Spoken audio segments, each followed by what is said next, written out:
حضرت ابو ہریرہ رضی اللہ تعالیٰ عنہ سے روایت ہے، نبی کریم صلی اللہ علیہ وآلہ وسلم نے فرمایا کہ ایمان کے 73 سے زائد یا 60 سے زائد شعبے ہیں، ان میں سے سب سے افضل لا الہ الا اللہ کہنا اور سب سے کم تر درجہ راستے سے تکلیف دہ چیز کو دور کر دینا ہے، اور حیا ایمان کی ایک شاخ ہے۔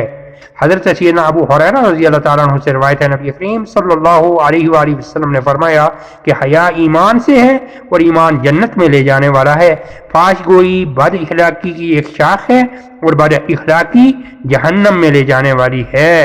حضرت سیدنا ابن عمر رضی اللہ تعالیٰ عنہ سے روایت ہے، نبی کریم صلی اللہ علیہ وآلہ وسلم نے فرمایا حیا اور ایمان دونوں ایک دوسرے سے ملے ہوئے ہیں، جب ان میں سے ایک اٹھ جاتا ہے تو دوسرا بھی اٹھ جاتا ہے۔ ایک روایت میں ہے، رسول اللہ صلی اللہ علیہ وآلہ وسلم نے فرمایا کہ حیا کم گوئی ایمان میں سے ہے، اور یہ دونوں